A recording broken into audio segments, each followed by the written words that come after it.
योगी आदित्यनाथ जी महाराज, माननीय मुख्यमंत्री, माननीय प्रधानमंत्री जी और डॉक्टर मोहन राव भागवत को सम्मान में 2 चिन्ह भेंट करेंगे।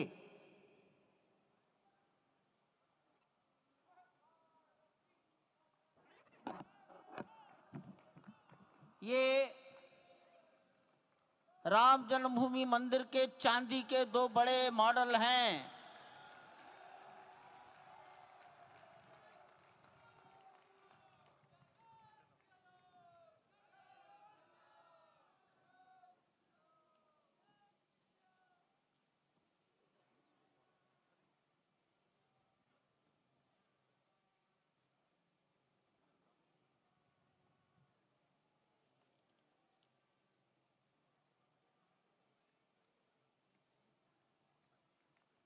पूज्य गोविंद देव गिरि जी महाराज मंच पर आएंगे और माननीय प्रधानमंत्री जी ने के बारे में अपनी भावनाएं प्रकट करेंगे।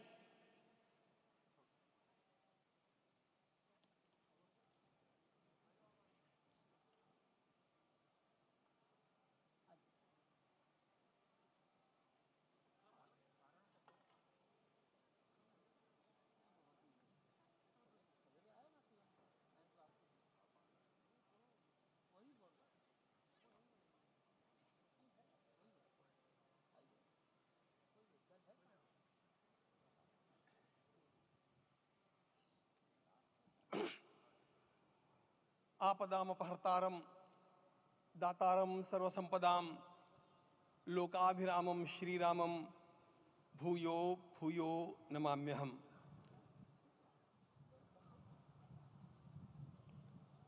आज अंतःकरण अत्यंत उल्लास से, समाधान से और कृतज्ञता से भरा हुआ है। हमारा संपूर्ण राष्ट्र और पूरा विश्व भी आज भगवान श्री राम की प्रतिष्ठा से आलोकित होने का पर्व आरंभ हो चुका है। यह केवल एक मंदिर में एक मूर्ति की प्रतिष्ठा नहीं है, यह इस देश की अस्मिता, इस देश का स्वाभिमान और इस देश का आत्मविश्वास, इसकी प्रतीक्षा है। 500 वर्षों की प्रतीक्षा के पश्चात यह संभव हो सका।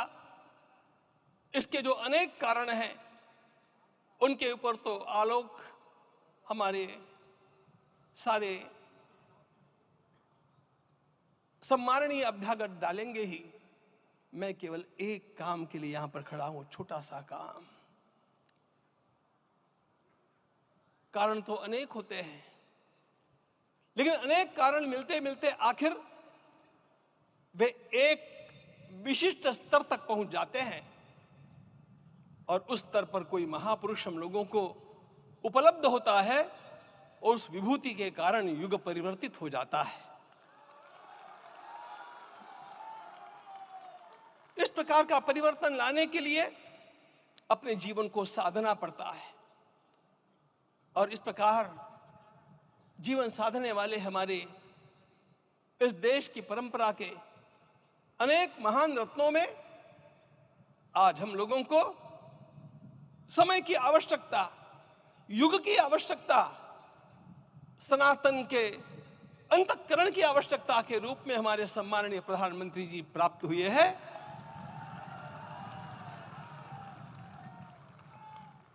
यह केवल इस देश का नहीं, यह संपूर्ण विश्व का सौभाग्य है कि आज एक ऐसा राजदर्शी हम लोगों को प्राप्त हुआ।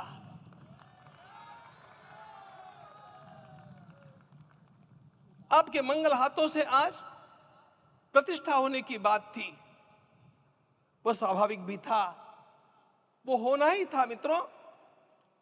लेकिन मुझे इस बात का आश्चर्य हुआ जब मुझे लगभग 20 दिन पूर्व समाचार मिले कि माननीय प्रधानमंत्री जी को इस प्रतिष्ठा के लिए स्वयं अपने लिए क्या क्या अनुष्ठान करके सिद्ध करना चाहिए स्वयं को, उसकी नियमावली आप लिख करके भेजें।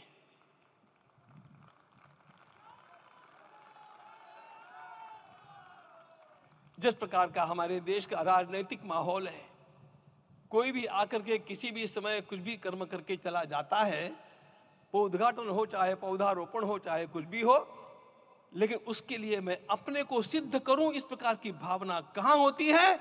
यदि किसी ने पूछा तो मैं कहूंगा कि यहां होती है।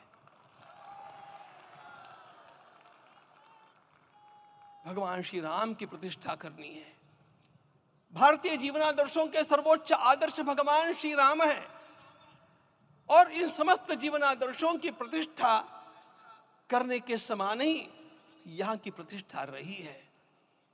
इसलिए एक महान विभूति को ऐसे लगा कि मैं अपने को भी साधूं। मैं कर्मणा मनसा वाचा, कर्म से, मन से और वाणी से अपने को उसके लिए शुद्ध बनाऊं, सिद्ध बनाऊं, और उसका मार्ग तप ही है। भगवत गीता ने कहा, यज्ञ दान तप कर्म न त्याज्यम कार्य में तत्। तप से ही विशेष परिशुद्धि होती है। आज मुझे आपको बतलाने समय अंतःकरण गदगद होने की अनुभूति हो रही है। मैंने तो कहा था, हम लोगों ने महापुरुषों से परामर्श करके लिखा था, आपको केवल 3 दिन का उपवास करना है। आपने 11 दिन का संपूर्ण उपोषण किया। हमने 11 दिन एक भुक्त रहने के लिए कहा था, उन्होंने अन्न का ही त्याग कर दिया। महाभारत में कहा गया है, अनशन यह सबसे बड़ा तप है, अनशन। और उसको उनके जीवन में साकार होते हुए मैंने केवल देखा नहीं, मैं थोड़ा तार्किक हूं। आपकी परम पूजनीय माता जी से मिलकर के मैंने उसको रिकन्फर्म भी किया था कि आपका ये अभ्यास 40 वर्षों का है। ऐसा तपस्वी कोई राष्ट्रीय नेता प्राप्त होना यह सामान्य बात नहीं है। वे इन दिनों में हमने कहा था कि आपको विदेश प्रवास नहीं करना चाहिए, क्योंकि सांसर्गिक दोष भी आते हैं। विदेश प्रवास टाल दिया सांसर्गिक देशों के इस दोषों की संभावना के कारण, लेकिन दिव्य देशों का प्रवास ऐसा किया। नासिक से आरंभ किया, गुरुवायूर गए, श्रीरंगम गए, रामेश्वरम गए। इन सारे स्थानों पर जाकर के वहां के परमाणुओं को लेकर के और पूरी भारत माता के हर कोनों में जाकर के मानो वे निमंत्रण दे रहे थे कि आइए दिव्य आत्माओं, अयोध्या पधारिए और हमारे राष्ट्र को महान बनाने के लिए आशीर्वाद दीजिए।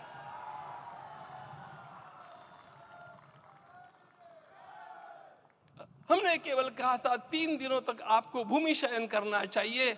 11 दिनों से आप भूमि शयन कर रहे हैं। इस कड़कड़ाती ठंड में इस प्रकार का शयन करना, मित्रों, ब्रह्मा जी ने सृष्टि को निर्माण किया। उस समय उन्होंने एक शब्द को सुना था। भारत की संस्कृति का सबसे मूल शब्द है तप, तप इति। हमारे पूज्य गुरुदेव के गुरुदेव परम गुरु कहा करते थे, कांची के परमाचार्य जी महाराज, तपश्चर। मैं जब भी उनसे मिलता था वे कहते थे तपश्चर। आज तप की कमी हो गई है, और उस तप को हमने साकार आप में देखा। मुझे इस परंपरा को देखते हुए केवल एक राजा याद आता है जिसमें यह सब कुछ था, और उस राजा का नाम छत्रपति शिवाजी महाराज।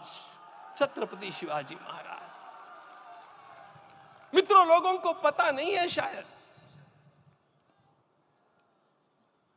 वे स्वयं जब मल्लिकार्जुन के दर्शन के लिए श्री शैलम के ऊपर गए, 3 दिन का उपवास किया, 3 दिन शिव मंदिर में रहे, और महाराज ने कहा कि मुझे राज्य नहीं करना है, मुझे संन्यास लेना है, मैं शिव जी की आराधना के लिए जन्मा हूं, मुझे संन्यास लेना है, मुझे वापस मत ले जाइए। इतिहास का वो बड़ा विलक्षण प्रसंग है। उस प्रसंग में उनके सारे ज्येष्ठ मंत्रियों ने उनको समझाया और लौटा करके लाया कि यह भी आपका कार्य भगवत सेवा ही है। आज हम लोगों को उसी प्रकार के एक महापुरुष ऐसे प्राप्त हुए हैं जिसको भगवती जगदम्बा ने स्वयं हिमालय से लौटा करके भेज दिया कि जाओ भारत माता की सेवा करो। तुम्हें भारत माता की सेवा करनी है। मैं अपने को कभी श्रद्धा रखने के बारे में भावुक नहीं पाता हूं, लेकिन कुछ स्थान ऐसे होते हैं जहां पर आदर के साथ अपना मस्तक अपने आप झुक जाता है। ऐसा एक स्थान हम लोगों को उच्च पदस्थ इस राजर्षि ने जब दिखाया तो मुझे छत्रपति शिवाजी महाराज के गुरु समर्थ रामदास स्वामी महाराज की याद आ गई। उन्होंने शिवाजी का वर्णन किया, निश्चयाचा महामेरु, निश्चयाचा महामेरु, बहुत जनासी आधारू, अखंड स्थितिता निर्धारू, श्रीमंत योगी, श्रीमंत योगी, श्रीमंत योगी। हम लोगों को आज एक श्रीमंत योगी प्राप्त हुआ। आज मैं यहां पर केवल इसलिए खड़ा हूं कि इतने तपस्या के पश्चात इन सारे महात्माओं की अनुमति लेकर के और उनके आशीर्वाद लेकर के उनका यह तप पूर्ण करने के लिए, उसकी सांगता के लिए उनको चरणामृत दिया जा रहा है। आप सबकी सहमति हो तो आप सब लोग ओंकार का घोष करके मुझे सहमति दें।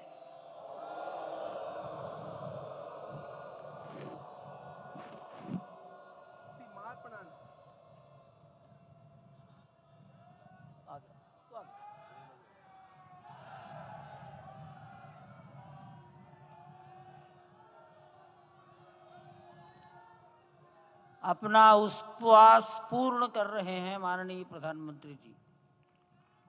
11 दिवसीय उपवास को वो पूर्ण कर रहे हैं।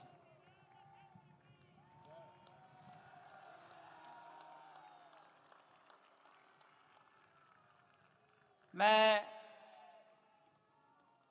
श्री राम जन्मभूमि तीर्थ क्षेत्र के अध्यक्ष पूज्य महंत नृत्य गोपाल दास जी महाराज, मणिराम छावनी अयोध्या के श्री महंत के चरणों में निवेदन करता हूं आशीर्वचन के लिए।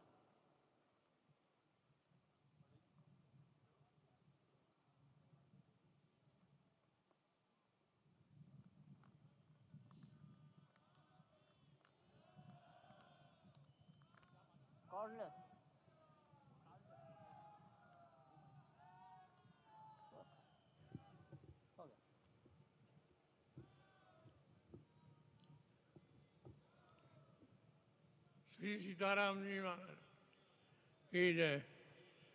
बड़े सौभाग्य की बात है, भगवान राम की पावन जन्मभूमि पर भगवान का महोत्सव हो रहा है।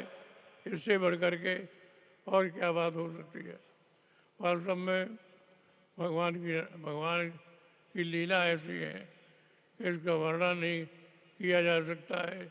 इसलिए हम सभी लोग भगवान राम की पावन जन्मभूमि पर हृदय से अपना स्नेह, अपनी श्रद्धा समर्पित करते हैं। माननीय मुख्यमंत्री योगी आदित्यनाथ जी महाराज।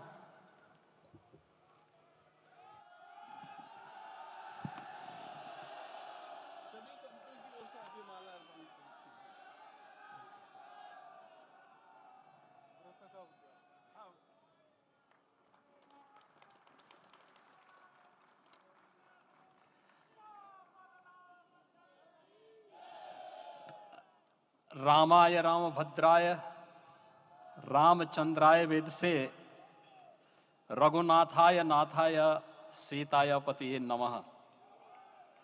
श्री रामलला भगवान की, श्री रामलला भगवान की, भारत माता की, भारत माता की, सरयू माता की, सरयू माता की जय जय सीताराम।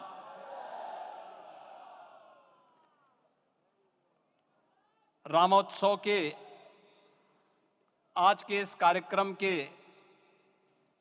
मुख्य अतिथि दुनिया के सबसे लोकप्रिय राजनेता, भारत के माननीय प्रधानमंत्री आदरणीय श्री नरेंद्र मोदी जी, राष्ट्रीय स्वयंसेवक संघ के माननीय सरसंघ चालक श्रद्धेय डॉक्टर मोहन भागवत जी, प्रदेश की माननीय राज्यपाल श्रीमती आनंदीबेन पटेल जी, श्री राम जन्मभूमि तीर्थ क्षेत्र न्यास के अध्यक्ष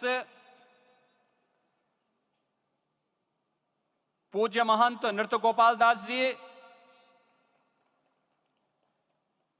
श्री राम जन्मभूमि तीर्थ क्षेत्र न्यास के कोषाध्यक्ष पूज्य स्वामी गोविंद देव गिरी जी, महासचिव सम्मान्य श्री चंपत राय जी, देश के कोने कोने से यहां पर पधारे पूज्य संतजन,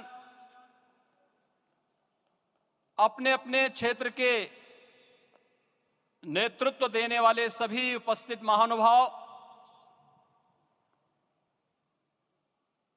रामोत्सव के इस पावन पर्व के अवसर पर आदरणीय प्रधानमंत्री जी का मैं आप सबकी ओर से हृदय से स्वागत करता हूं, अभिनंदन करता हूं। इस अवसर पर पधारे राष्ट्रीय स्वयंसेवक संघ के सरसंघ चालक आदरणीय डॉक्टर मोहन भागवत जी का, अन्य समागत अतिथियों और महानुभावों का मैं हृदय से स्वागत करता हूं, अभिनंदन करता हूं। प्रभु रामलला के भव्य, दिव्य और नव्य धाम में विराजने की आप सभी को कोटि कोटि बधाई। 500 वर्षों के लंबे अंतराल के उपरांत आज के इस चिर प्रतीक्षित मौके पर अंतर मन में भावनाएं कुछ ऐसी हैं कि उन्हें व्यक्त करने के लिए शब्द नहीं मिल रहे हैं। मन भावुक है, भाव विभोर है, भाव विह्वल है। निश्चित रूप से आप सब भी ऐसा महसूस कर रहे होंगे। आज इस ऐतिहासिक और अत्यंत पावन अवसर पर भारत का हर नगर, हर ग्राम अयोध्या धाम है। हर मार्ग श्री राम जन्मभूमि की ओर आ रहा है। हर मन में राम नाम है। हर आंख हर्ष और संतोष के आंसू से भीगा है। हर जीवा राम राम जप रही है। रोम रोम में राम रमे हैं। पूरा राष्ट्र राममय है। ऐसा लगता है हम त्रेता युग में आ गए हैं। आज रघुनंदन राघव रामलला हमारे हृदय के भावों से भरे संकल्प स्वरूप सिंहासन पर विराज रहे हैं। आज हर राम भक्त के हृदय में प्रसन्नता है, गर्व है और संतोष के भाव हैं। आखिर भारत को इसी दिन की तो प्रतीक्षा थी। भाव विभोर कर देने वाली इस दिन की प्रतीक्षा में लगभग 5 शताब्दी व्यतीत हो गई। दर्जनों पीढ़ियां अधूरी कामना लिए इस धराधाम से साकेत धाम में लीन हो गई, किंतु प्रतीक्षा और संघर्ष का क्रम सतत जारी रहा। श्री राम जन्मभूमि संभवतः विश्व में पहला ऐसा अनूठा प्रकरण होगा जिसमें किसी राष्ट्र के बहुसंख्यक समाज ने अपने ही देश में अपने आराध्य की जन्मस्थली पर मंदिर निर्माण के लिए इतने वर्षों तक और इतने स्तरों पर लड़ाई लड़ी हो।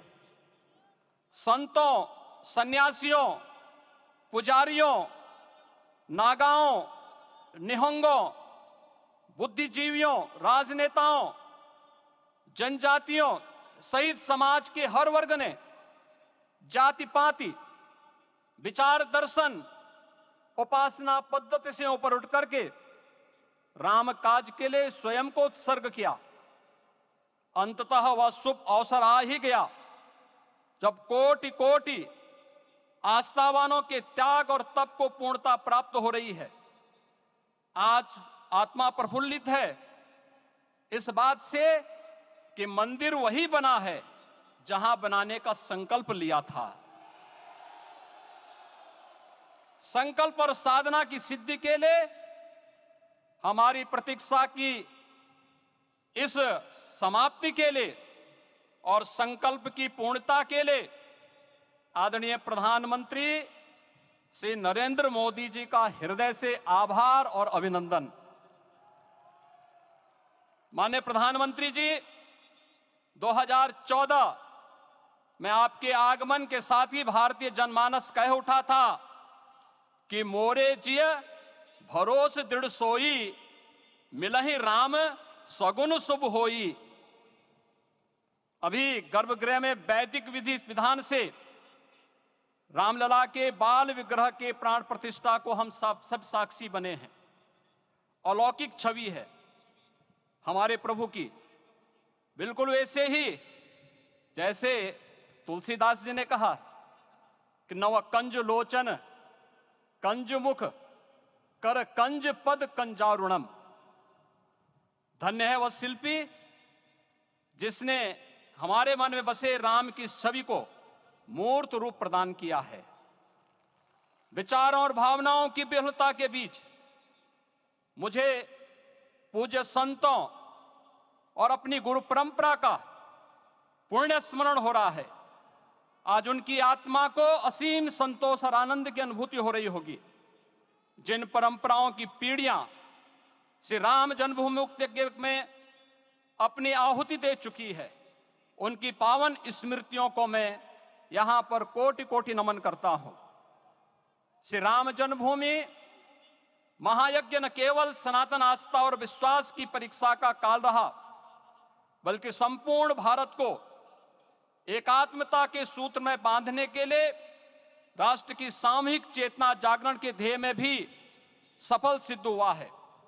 सदियों के बाद भारत में हो रहे इस चिर प्रतीक्षित नवविवाह को देख अयोध्या समेत पूरा भारत का वर्तमान आनंदित हो उठा है।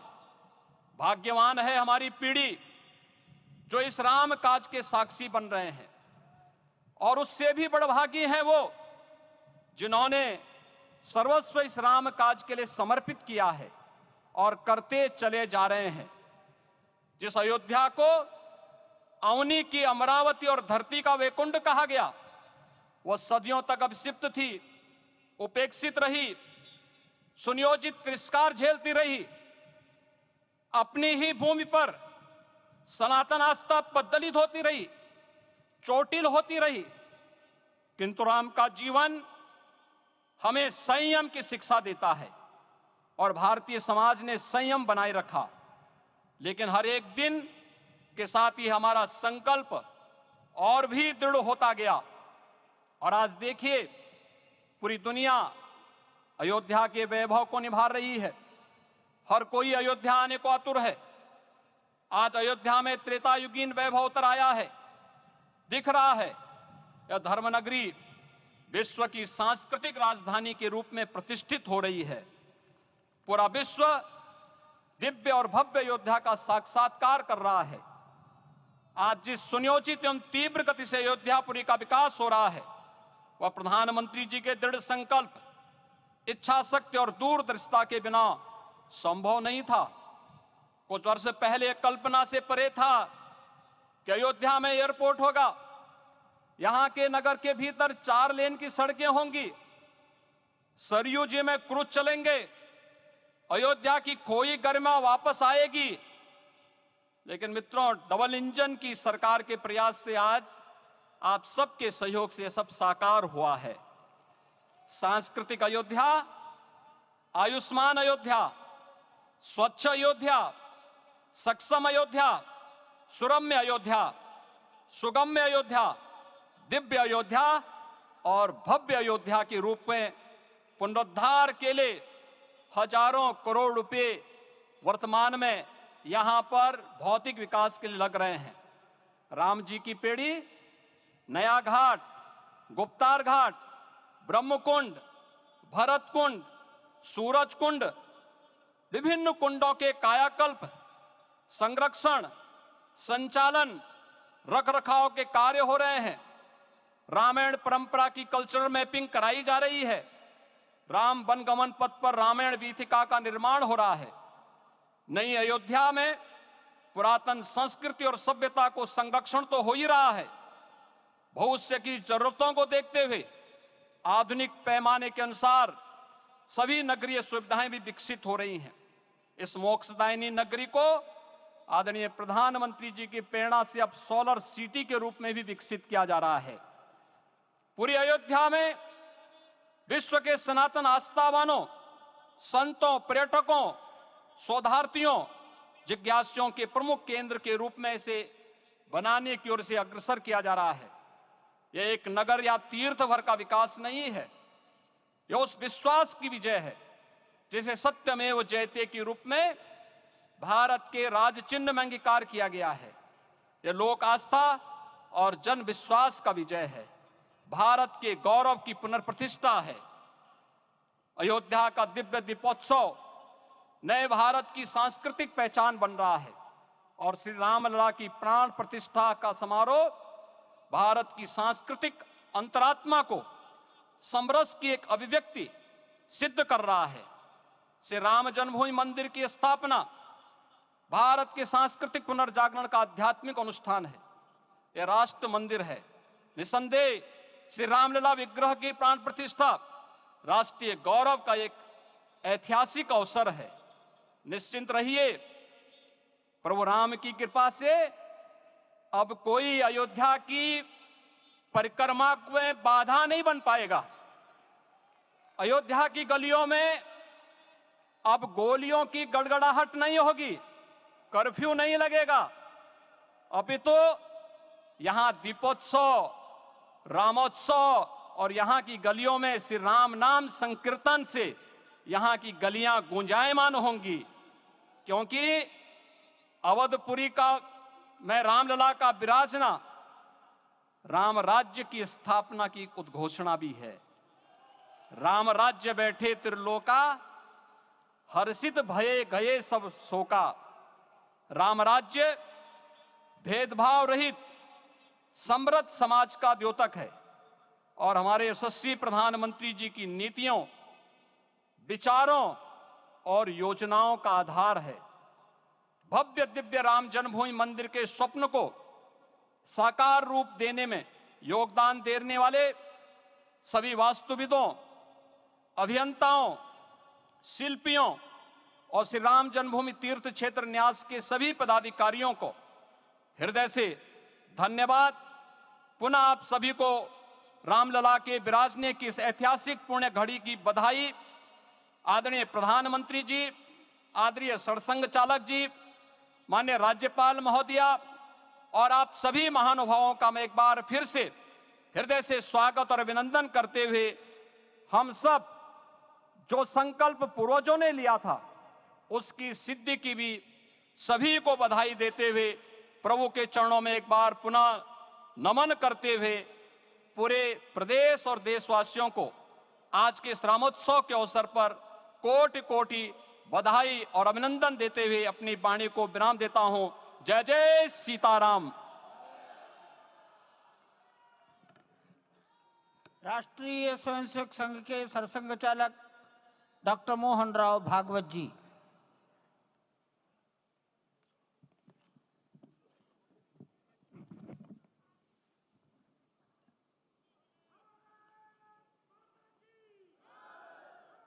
आदरणीय प्रधानमंत्री जी, उत्तर प्रदेश के आदरणीय मुख्यमंत्री जी, आदरणीय राज्यपाल महोदया, देश के आज विद्यमान सभी पंथ संप्रदायों का प्रतिनिधित्व करने वाले हमारे संत, ऋषि, आचार्य गण और समाज के सब स्तरों का प्रतिनिधित्व करने वाले निमंत्रित महानुभाव, आज का आनंद शब्दों में वर्णनातीत है और उसके वर्णन करने का प्रयास इसके पहले के वक्तव्यों में अच्छा हो गया है। यह भी बता दिया गया है और हम जानते भी हैं कि आज अयोध्या में रामलला के साथ भारत का स्व लौट के आया है।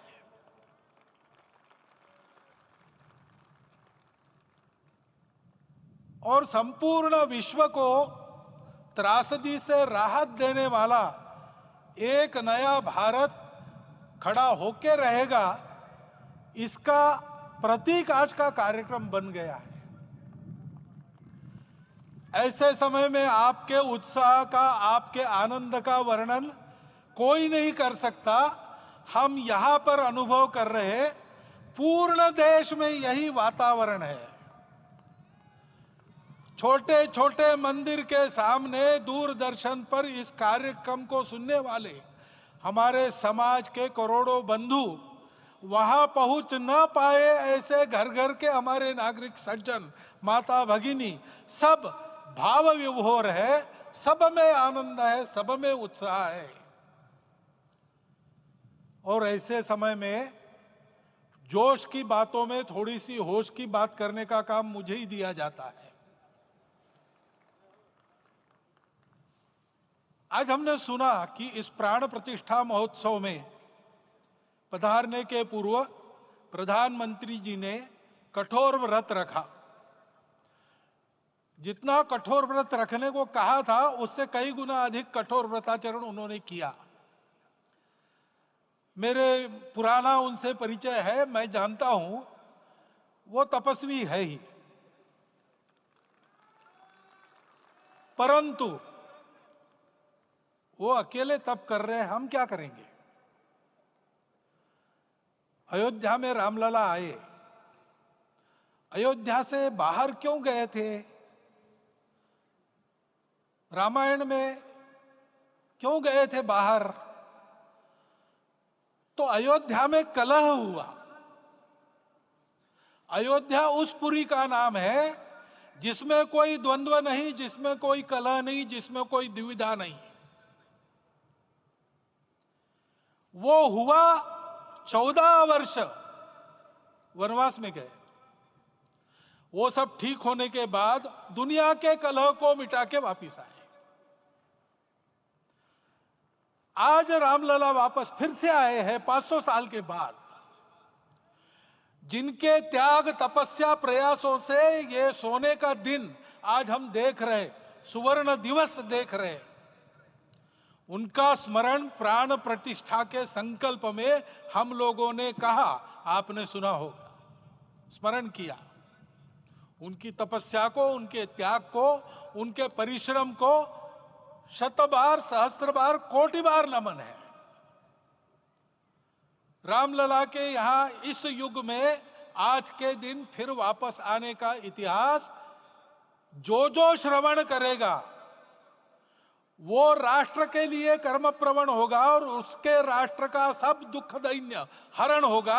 ऐसे इस इतिहास का सामर्थ्य है। परंतु उसमें हमारे लिए कर्तव्य का आदेश भी है। प्रधानमंत्री जी ने तप किया, अब हमको भी तप करना है। राम राज्य आने वाला है, वो कैसा था? दैहिक दैविक भौतिक तापा, राम राज नहीं कहु व्यापा। सब नर करहि परस्पर प्रीति, चलहि स्वधर्म निरत श्रुति नीति। सब निर्दंभ धर्मरत पुनि, नर अरु नारी चतुर सब गुनी। सब गुणज्ञ पंडित सब ज्ञानी, सब कृतज्ञ नहीं कपट सयानी। राम राज्य के सामान्य नागरिकों का जो वर्णन है, हम भी इस गौरवमय भारतवर्ष की संतानें हैं, कोटि कोटि कंठ उसका जयगान करने वाले हमारे हैं। हमको इस प्रकार के व्यवहार को रखने का तप आचरण करना पड़ेगा। हमको भी सारे कलह को विदाई देनी पड़ेगी। छोटे छोटे परस्पर मत रहते हैं, छोटे छोटे विवाद रहते हैं, उसको लेकर लड़ाई करने की आदत छोड़ देनी पड़ेगी। आखिर है क्या? ये बात बताई वो सामान्य नागरिक कैसे थे? निर्दंभ, प्रामाणिकता से आचरण करने वाले, केवल बातें करने वाले नहीं और बातें करके उसका अहंकार पालने वाले नहीं थे। काम करते थे, आचरण करते थे और अहंकार नहीं था। ऐसे वो थे और धर्मरत थे। यानी क्या थे? इस पर कठिन भाषा में प्रवचन बहुत लंबा हो सकता है, लेकिन थोड़े में धर्म के जो 4 मूल्य जिनकी चौखट पर धर्म है, ऐसा श्रीमद् भागवत में बताया है, सत्य, करुणा, शुचिता, तपस, उसका आज हमारे लिए युगानुकूल आचरण क्या है? तो सत्य कहता है कि सब घटों में राम है, ब्रह्म सत्य है, वही सर्वत्र है। तो हमको ये जानकर आपस में समन्वय से चलना होगा, क्योंकि हम चलते हैं, सबके लिए चलते हैं, सब हमारे हैं, इसलिए हम चल पाते हैं। और इसलिए आपस में समन्वय रखकर व्यवहार करना, यह धर्म का पहला जो पैर है, सत्य, उसका आचरण है। करुणा दूसरा कदम है, उसका आचरण है सेवा और परोपकार। सरकार की कई योजनाएं गरीबों को राहत दे रही, सब हो रहा है, लेकिन हमारा भी कर्तव्य है, ये सब समाज बांधव हमारे अपने बंधु है। तो जहां हमको दुख दिखता है, पीड़ा दिखती है, वहां हम दौड़ जाए, सेवा करें, दोनों हाथों से कमाएं, अपने लिए न्यूनतम आवश्यक रखकर बाकी सारा वापस दे, सेवा और परोपकार के माध्यम से। यह करुणा का अर्थ आज है। शुचिता पर चलना है, यानी पवित्रता होनी चाहिए। पवित्रता के लिए संयम चाहिए, अपने को रोकना है। सब अपनी इच्छाएं, सब अपने मत, सब अपनी बातें ठीक होंगी ही ऐसा नहीं, और होगी तो भी अन्यों के भी मत है, अन्यों की भी इच्छाएं हैं। और इसलिए अपने आप को संयम में रखते हैं तो सारी पृथ्वी सब मानवों को जीवित रखेगी। गांधी जी कहते थे, earth has enough for everyone's need, but it cannot satisfy everyone's greed. तो लोभ नहीं करना, संयम में रहना और अनुशासन का पालन करना, अपने जीवन में अनुशासित रहना, अपने कुटुंब में अनुशासन रहना, अपने समाज में अनुशासन रहना। सामाजिक जीवन में नागरिक अनुशासन का पालन करना। भगिनी निवेदिता कहती थी कि स्वतंत्र देश में नागरिक संवेदना रखना और नागरिक अनुशासन का पालन करना, यही देशभक्ति का रूप है। इससे जीवन में पवित्रता आती है। और तपस का तो मूर्तिमान उदाहरण आपके सामने आज दिया गया। व्यक्तिगत तपस तो हम करेंगे, सामूहिक तपस क्या है? संगच्छध्वम संवदध्वम संवो मनांसी जानता। हम साथ चलेंगे, बोलेंगे आपस में, उसमें से एक सहमति का संवाद निकालेंगे, एक ही भाषा बोलेंगे, वो वाणी मन वचन कर्म समन्वित होगा और मिलके चलेंगे, अपने देश को विश्वगुरु बनाएंगे। ये तपस हम सबको करना है। 500 वर्षों तक अनेक पीढ़ियों ने लगकर परिश्रम करके, प्राणों का बलिदान देके, खून पसीना बहाकर आज ये आनंद का दिन सारे राष्ट्र को उपलब्ध करा दिया। उन सबके प्रति हमारे मन में कृतज्ञता है। मैं यहां बैठता हूं तो मेरे मन में विचार आता है कि मुझे बिठाया, मैंने क्या किया? वो तो जो उन्होंने किया उसका प्रतिनिधि भी मुझे बनाया गया है।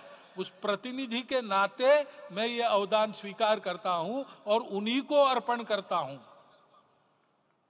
परंतु उनका ये व्रत हमको आगे लेके जाना है।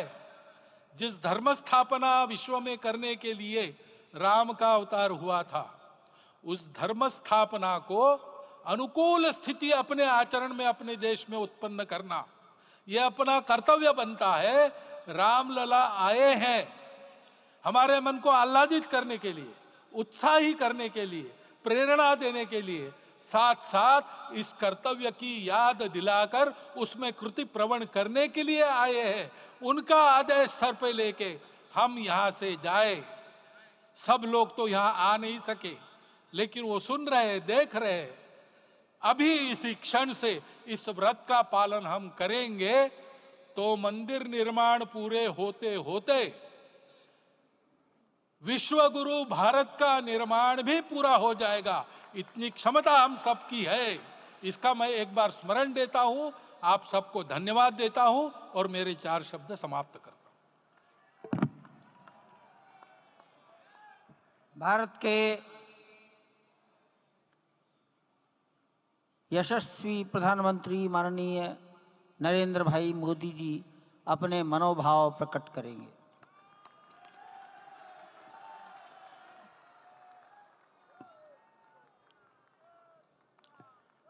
सियावर रामचंद्र की जय। सियावर रामचंद्र की जय। श्रद्धेय मंच, सभी संत एवं ऋषिगण,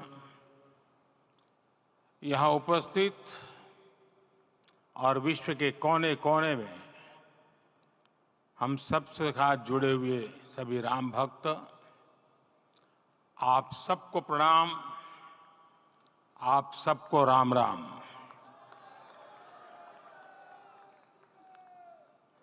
आज हमारे राम आ गए हैं।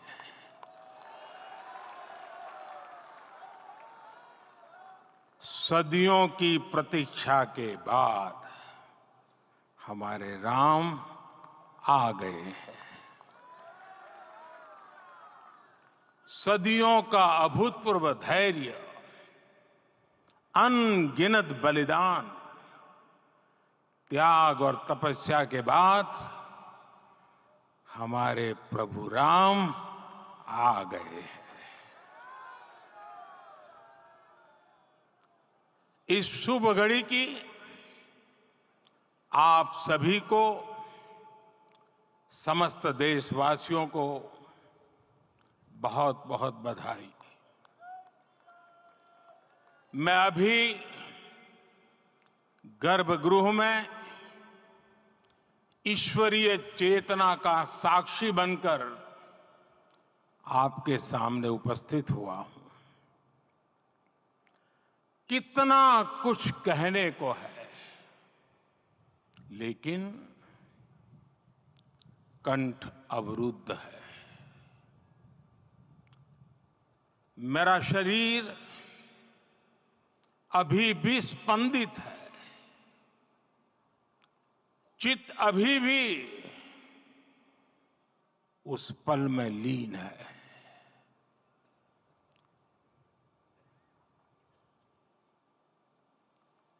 हमारे रामलला अब टेंट में नहीं रहेंगे।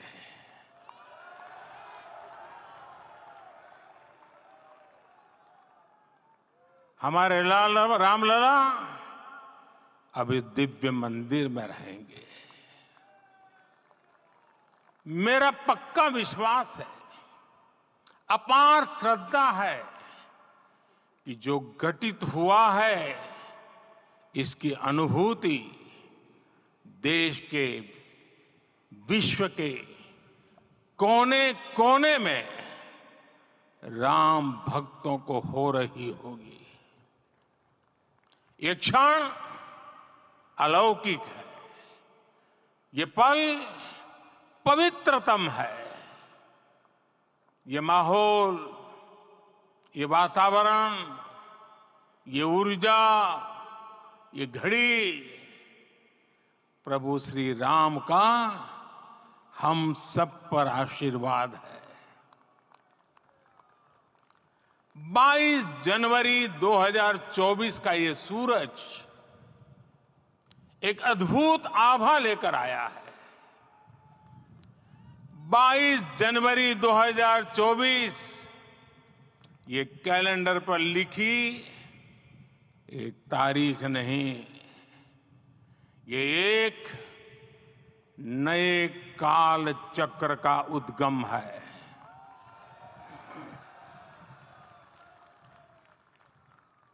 राम मंदिर के भूमि पूजन के बाद से प्रतिदिन पूरे देश में उमंग और उत्साह बढ़ता ही जा रहा था। निर्माण कार्य देख देशवासियों में हर दिन एक नया विश्वास पैदा हो रहा था।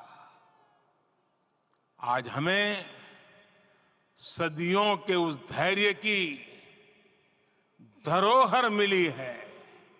आज हमें श्री राम का मंदिर मिला है। गुलामी की मानसिकता को तोड़कर उठ खड़ा हो राष्ट्र, अतीत के हर दंश से हौसला लेता हुआ राष्ट्र ऐसे ही नव इतिहास का सृजन करता है। आज से 1000 साल बाद भी लोग आज की इस तारीख की, आज के इस पल की चर्चा करेंगे। और ये कितनी बड़ी राम कृपा है कि हम सब इस पल को जी रहे हैं, इसे साक्षात घटित होते देख रहे हैं। आज दिन दिशाएं, दिग दिगंत सब दिव्यता से परिपूर्ण है।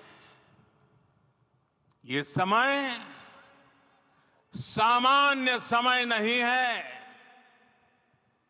ये काल के चक्र पर सर्वकालिक शाही से अंकित हो रही अमिट स्मृति रेखाएं हैं। साथियों, हम सब जानते हैं कि जहां राम का काम होता है वहां पवन पुत्र हनुमान अवश्य विराजमान होते हैं। इसलिए मैं राम भक्त हनुमान और हनुमान गढ़ी को भी प्रणाम करता हूं। मैं माता जानकी, लक्ष्मण जी, भरत, शत्रुघ्न सबको नमन करता हूं। मैं पावन अयोध्यापुरी और पावन सरयू को भी प्रणाम करता हूं।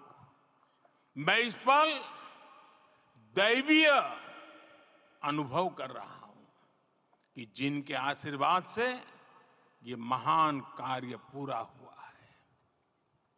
वे दिव्य आत्माएं, वे दैवीय विभूतियां भी इस समय हमारे आसपास उपस्थित है। मैं इन सभी दिव्य चेतनाओं को भी कृतज्ञता पूर्वक नमन करता हूं। मैं आज प्रभु श्री राम से क्षमा याचना भी करता हूं। हमारे पुरुषार्थ, हमारे त्याग, तपस्या में कुछ तो कमी रह गई होगी कि हम इतनी सदियों तक ये कार्य कर नहीं पाए। आज वो कमी पूरी हुई है।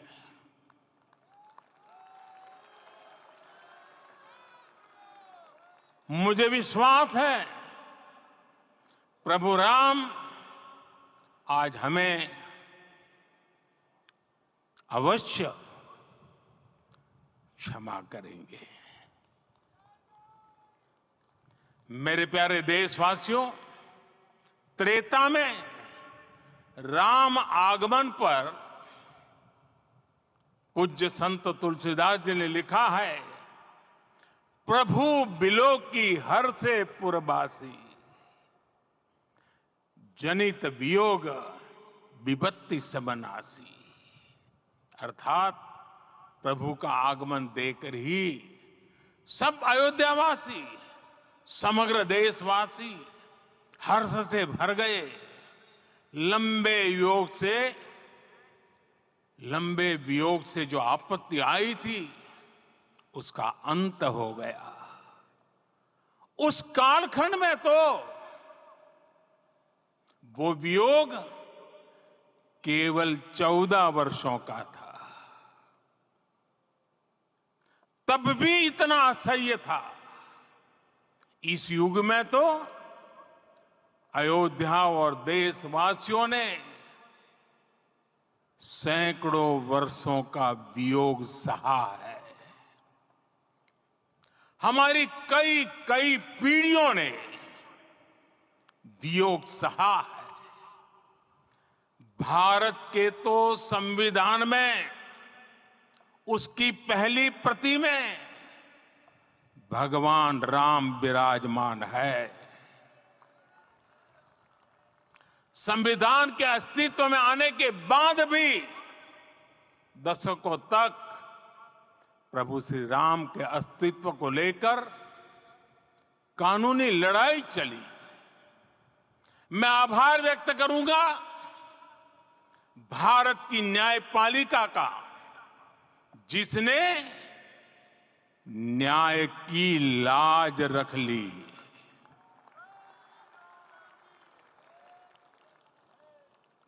न्याय के पर्याय प्रभु राम का मंदिर भी न्यायबद्ध तरीके से ही बना। साथियों, आज गांव-गांव में एक साथ कीर्तन संकीर्तन हो रहे हैं। आज मंदिरों में उत्सव हो रहे हैं, स्वच्छता अभियान चलाए जा रहे हैं। पूरा देश आज दीपावली मना रहा है। आज शाम घर घर राम ज्योति प्रज्वलित करने की तैयारी है। कल मैं श्री राम के आशीर्वाद से धनुषकोडी में राम सेतु के आरंभ बिंदु अरिचल मुनाई पर था। जिस घड़ी प्रभु राम समुद्र पार करने निकले थे, वो एक पल था जिसने काल चक्र को बदला था। उस भावमय पल को महसूस करने का मेरा ये विनम्र प्रयास था। वहां पर मैंने पुष्प वंदना की। वहां मेरे भीतर एक विश्वास जगा कि जैसे उस समय काल चक्र बदला था, उसी तरह अब काल चक्र फिर बदलेगा और शुभ दिशा में बढ़ेगा। अपने 11 दिन के व्रत अनुष्ठान के दौरान मैंने उन स्थानों का चरण स्पर्श करने का प्रयास किया जहां प्रभु राम के चरण पड़े थे। चाहे वो नासिक का पंचवटी धाम हो, केरला का पवित्र त्रिपायर मंदिर हो, आंध्र प्रदेश में लेपाक्षी हो, श्रीरंगम में रंगनाथ स्वामी मंदिर हो, रामेश्वरम में श्री रामनाथ स्वामी मंदिर हो, या फिर धनुषकोडी। मेरा सौभाग्य है कि इसी पुनीत पवित्र भाव के साथ मुझे सागर से सरयू तक की यात्रा का अवसर मिला। सागर से सरयू तक हर जगह राम नाम का वही उत्सव भाव छाया हुआ है। प्रभु राम तो भारत की आत्मा के कण कण से जुड़े हुए हैं। राम भारतवासियों के अंतर मन में विराजे हुए हैं।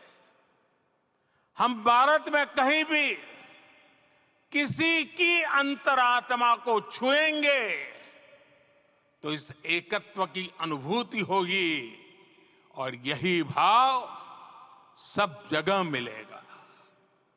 इससे उत्कृष्ट, इससे अधिक देश को समायोजित करने वाला सूत्र और क्या हो सकता है।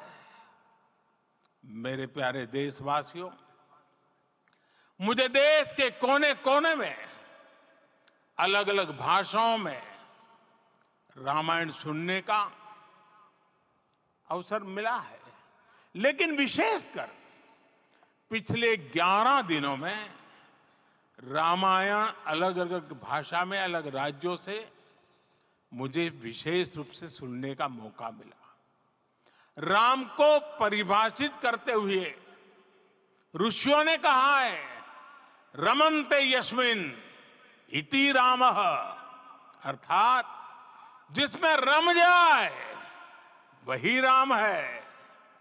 राम लोक की स्मृतियों में, पर्वत से लेकर परंपराओं में सर्वत्र समाये हुए। हर युग में लोगों ने राम को जिया है। हर युग में लोगों ने अपने अपने शब्दों में अपनी अपनी तरह से राम को अभिव्यक्त किया है और ये राम रस जीवन प्रवाह की तरह निरंतर बहता रहता है। प्राचीन काल से भारत के हर कोने के लोग राम रस का आचमन करते रहे हैं। राम कथा असीम है और रामायण भी अनंत है। राम के आदर्श, राम के मूल्य, राम की शिक्षाएं सब जगह एक समान है। प्रिय देशवासियों, आज इस ऐतिहासिक समय में देश उन व्यक्तित्वों को भी याद कर रहा है जिनके कार्य और समर्पण की वजह से आज हम ये शुभ दिन देख रहे हैं। राम के इस काम में कितने ही लोगों ने त्याग और तपस्या की पराकाष्ठा करके दिखाई है। उन अनगिनत राम भक्तों के, उन अनगिनत कार सेवकों के और उन अनगिनत संत महात्माओं के हम सब ऋणी हैं। साथियों, आज का ये अवसर उत्सवता का क्षण तो है ही, लेकिन इसके साथ ही यह क्षण भारतीय समाज की परिपक्वता के बोध का भी क्षण है। हमारे लिए ये अवसर सिर्फ विजय का नहीं, विनय का भी है।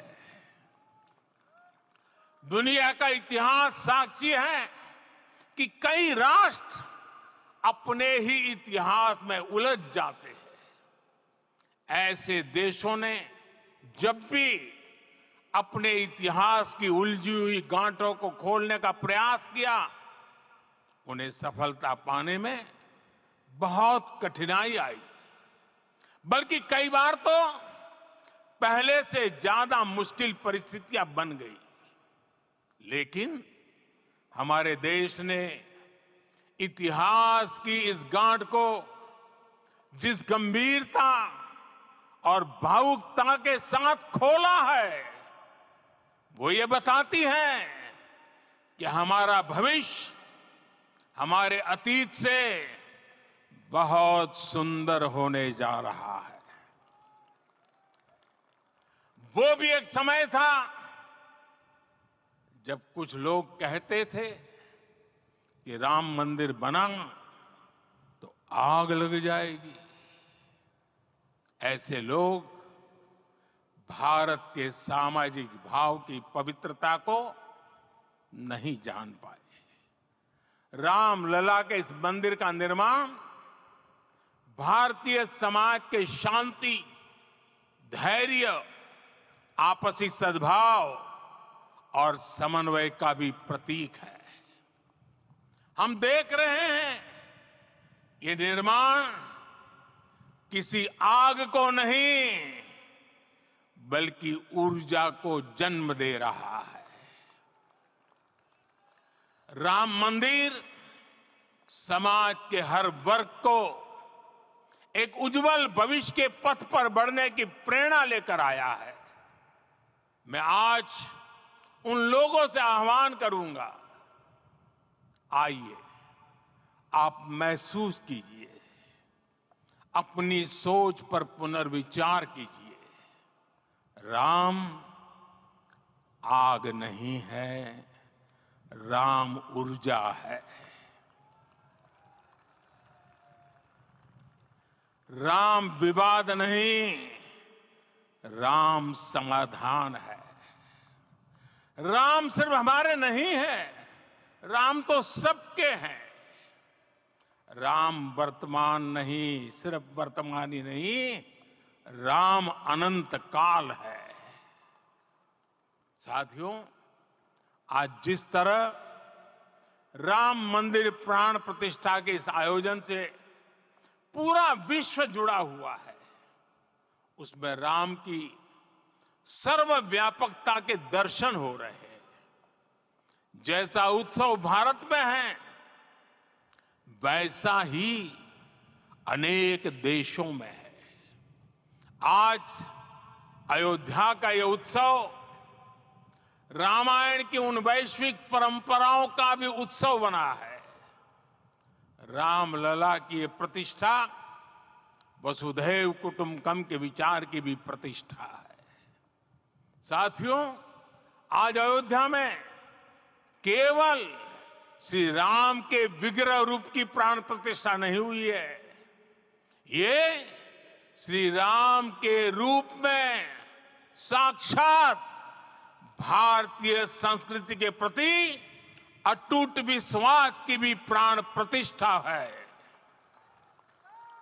ये साक्षात मानवीय मूल्यों और सर्वोच्च आदर्शों की भी प्राण प्रतिष्ठा है।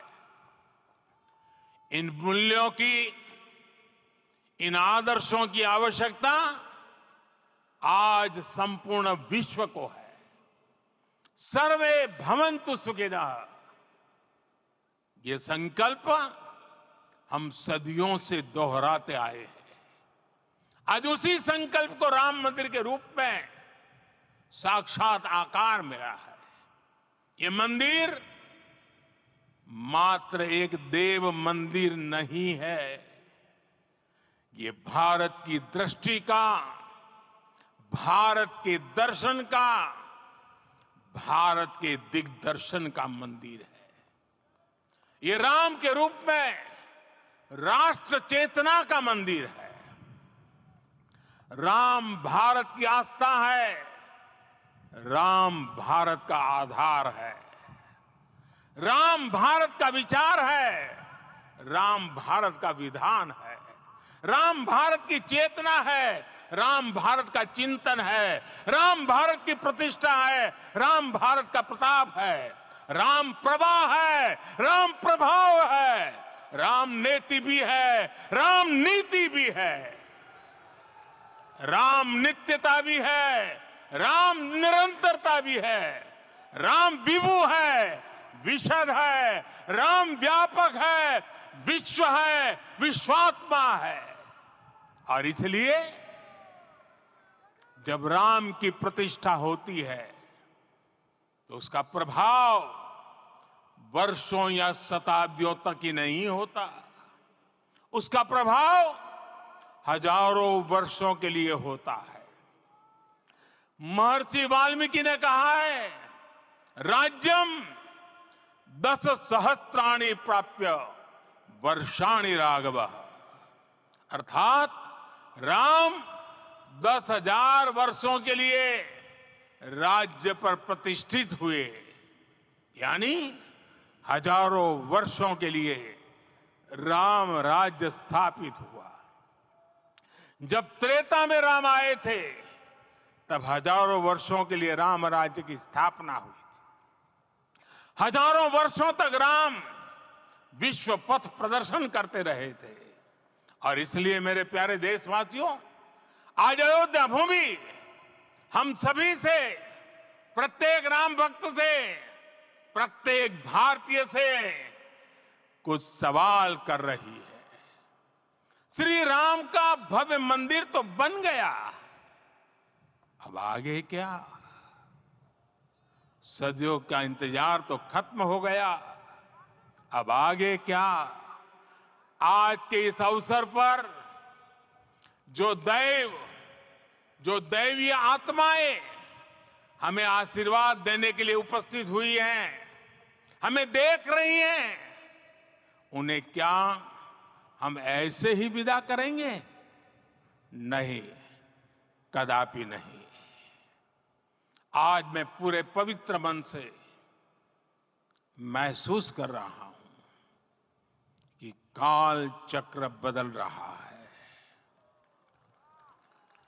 ये सुखद संयोग है कि हमारी पीढ़ी को एक कालजयी पथ के शिल्पकार के रूप में चुना गया है। 1000 वर्ष बाद की पीढ़ी राष्ट्र निर्माण के हमारे आज के कार्यों को याद करेगी। इसलिए मैं कहता हूं, यही समय है, सही समय है। हमें आज से, इस पवित्र समय से अगले 1000 साल के भारत की नींव रखनी है। मंदिर निर्माण से आगे बढ़कर अब हमें सभी देशवासी यही इस पल से समर्थ, सक्षम, भव्य, दिव्य भारत के निर्माण की सौगंध लेते हैं।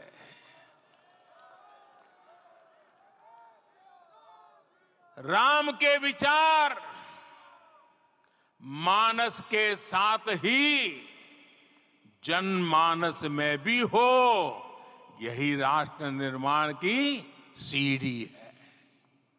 साथियों, आज के युग की मांग है कि हमें अपने अंतःकरण को विस्तार देना होगा। हमारी चेतना का विस्तार देव से देश तक, राम से राष्ट्र तक होना चाहिए। हनुमान जी की भक्ति, हनुमान जी की सेवा, हनुमान जी का समर्पण, ये ऐसे गुण हैं जिन्हें हमें बाहर नहीं खोजना पड़ता। प्रत्येक भारतीय में भक्ति, सेवा और समर्पण के भाव समर्थ, सक्षम, भव्य, दिव्य भारत का आधार बनेंगे। और यही तो है देव से देश और राम से राष्ट्र की चेतना का विस्तार। दूर सुदूर जंगल में, कुटिया में जीवन गुजारने वाली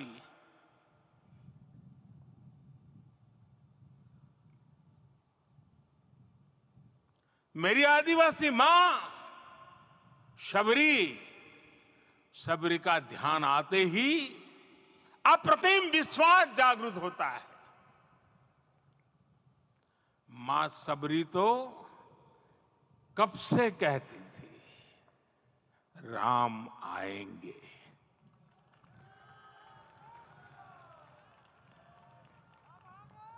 प्रत्येक भारतीय में जन्मा यही विश्वास समर्थ, सक्षम, भव्य भारत का आधार बनेगा। और यही तो है देव से देश और राम से राष्ट्र की चेतना का विस्तार। हम सब जानते हैं कि निषाद राज की मित्रता सभी बंधनों से परे है।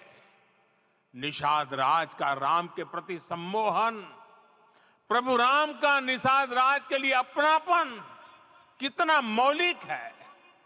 सब अपने हैं, सभी समान है। प्रत्येक भारतीय में अपनत्व की, बंधुत्व की ये भावना समर्थ, सक्षम, भव्य, दिव्य भारत का आधार बनेगी। और यही तो है देव से देश और राम से राष्ट्र की चेतना का विस्तार। साथियों, आज देश में निराशा के लिए रत्ती भर भी स्थान नहीं है।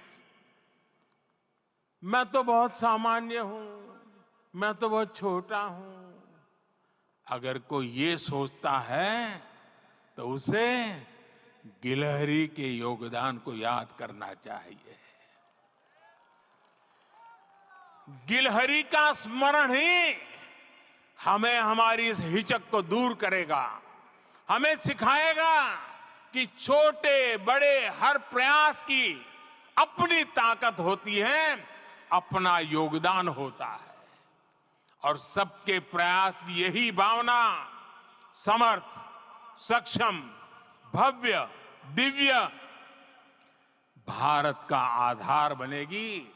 और यही तो देव से देश और राम से राष्ट्र की चेतना का विस्तार। साथियों, लंकापति रावण प्रकांड ज्ञानी थे, अपार शक्ति के धनी थे, लेकिन जटायु जी की मूल्य निष्ठा देखिए। वे महाबली रावण से भिड़ गए। उन्हें भी पता था कि वो रावण को परास्त नहीं कर पाएंगे, लेकिन फिर भी उन्होंने रावण को चुनौती दी।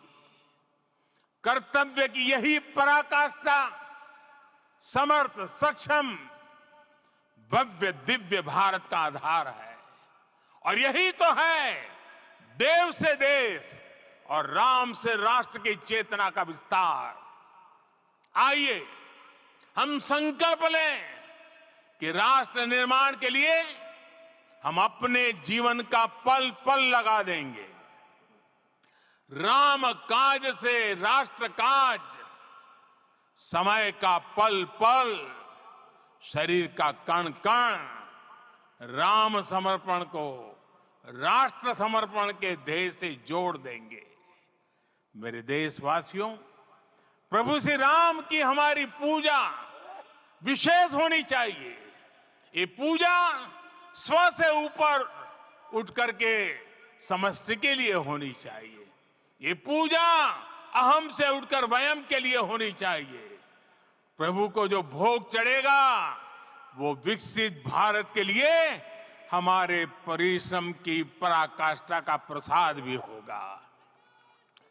हमें नित्य पराक्रम, पुरुषार्थ, समर्पण का प्रसाद प्रभु राम को चढ़ाना होगा।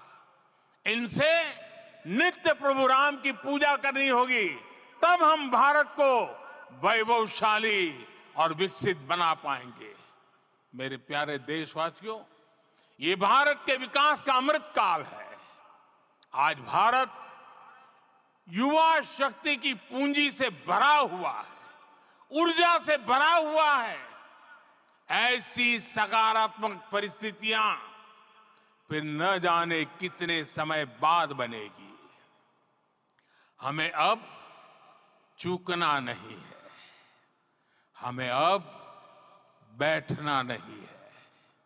मैं अपने देश के युवाओं से कहूंगा, आपके सामने हजारों वर्ष की परंपरा की प्रेरणा है। आप भारत की उस पीढ़ी का प्रतिनिधित्व करते हैं जो चांद पर तिरंगा लहरा रही है। वो 15 लाख किलोमीटर की यात्रा करके सूर्य के पास जाकर मिशन आदित्य को सफल बना रही है, जो आसमान में तेजस और सागर में विक्रांत का परचम लहरा रही है। अपनी विरासत पर गर्व करते हुए आपको भारत का नव प्रभात लिखना है। परंपरा की पवित्रता और आधुनिकता की अनंतता दोनों ही पथ पर चलते हुए भारत समृद्धि के लक्ष्य तक पहुंचेगा। मेरे साथियों, आने वाला समय अब सफलता का है, आने वाला समय अब सिद्धि का है। ये भव्य राम मंदिर साक्षी बनेगा भारत के उत्कर्ष का, भारत के उदय का। ये भव्य राम मंदिर साक्षी बनेगा भव्य भारत के अभ्युदय का, विकसित भारत का। ये मंदिर सिखाता है कि अगर लक्ष्य सत्य प्रमाणित हो, अगर लक्ष्य सामूहिकता और संगठित शक्ति से जन्मा हो, तब उस लक्ष्य को प्राप्त करना असंभव नहीं है। ये भारत का समय है और भारत अब आगे बढ़ने वाला है। शताब्दियों की प्रतीक्षा के बाद हम यहां पहुंचे हैं। हम सब ने इस युग का, इस कालखंड का इंतजार किया है। अब हम रुकेंगे नहीं, हम विकास की ऊंचाई पर जाकर ही रहेंगे। इसी भाव के साथ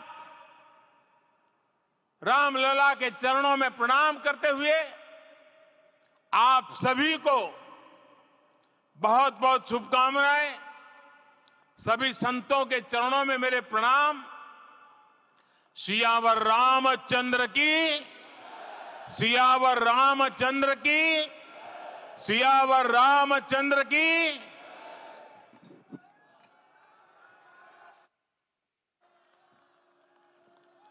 मैं आपसे निवेदन करूंगा, अभी थोड़ा आसन ग्रहण करिए। माननीय प्रधानमंत्री जी यहाँ से कुबेर टीला की ओर प्रस्थान करेंगे।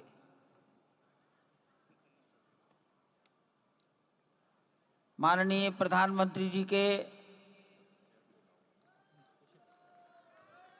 यहाँ से प्रस्थान